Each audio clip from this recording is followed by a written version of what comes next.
ఎక్కడెక్కడైతే బాడీలు ఉన్నాయో అవన్నీ కూడా గుర్తించడం జరిగింది. వర్క్ చాలా ఫాస్ట్గా నడుస్తూ ఉంది. ఒకవైపు ప్లాస్మా కట్టర్స్తో కట్టింగ్ నడుస్తూ ఉంది. ఒకవైపు మడ్డును ఎక్కడ మన లోకోమోటర్ ఏదైతే ఉందో లోకల్ ట్రైన్ ఉందో లోకోమోటివ్ దాని నుంచి కూడా తీసుకొస్తా ఉన్నారు. కన్వేయర్ బెల్ట్ కూడా త్వరలోనే రిపేర్ అవ్వబోతూ ఉంది. డీవాటరింగ్ బ్రహ్మాండంగా చేస్తూ ఉన్నారు. యుద్ధ ప్రాతిపదికన పనులు జరుగుతూ ఉన్నాయి. నేను అనుకుంటా, నాకు తెలిసినంత నేను కానీ మా మంత్రులంతా కూడా డిస్కస్ చేయడం జరిగింది. రేపు మధ్యాహ్నం వరకు ఖచ్చితంగా ఏదో ఒక రిజల్ట్ బయటపడుతుంది. దాంట్లో 2 ప్లేసులలో ఉన్నాయి. వాళ్ళు చెప్పిన లెక్క ప్రకారంగా ఒక దగ్గర 4 ఉన్నాయి, ఒక దగ్గర 2, ఒక దగ్గర 2.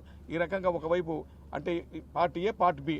ఈ పార్ట్ ఏలో ఉన్న చిక్కుకున్నటువంటి వాళ్ళు రేపు మధ్యాహ్నం వరకు 100కు 100% రిజల్ట్ వస్తుంది. ఆ దిశలోనే పనిచేస్తూ ఉన్నారు. 24 గంటలు పని జరుగుతుంది. ఎవరు కూడా దీన్ని విమర్శించడానికి వీలు లేదు. మరిన్ని వీడియోస్ కోసం ఛానల్ ని సబ్స్క్రైబ్ చేయండి. లేటెస్ట్ అప్డేట్స్ కోసం వాట్సాప్ ఛానల్ ని ఫాలో అవ్వండి. ఆ లింక్ డిస్క్రిప్షన్ లో ఉంది.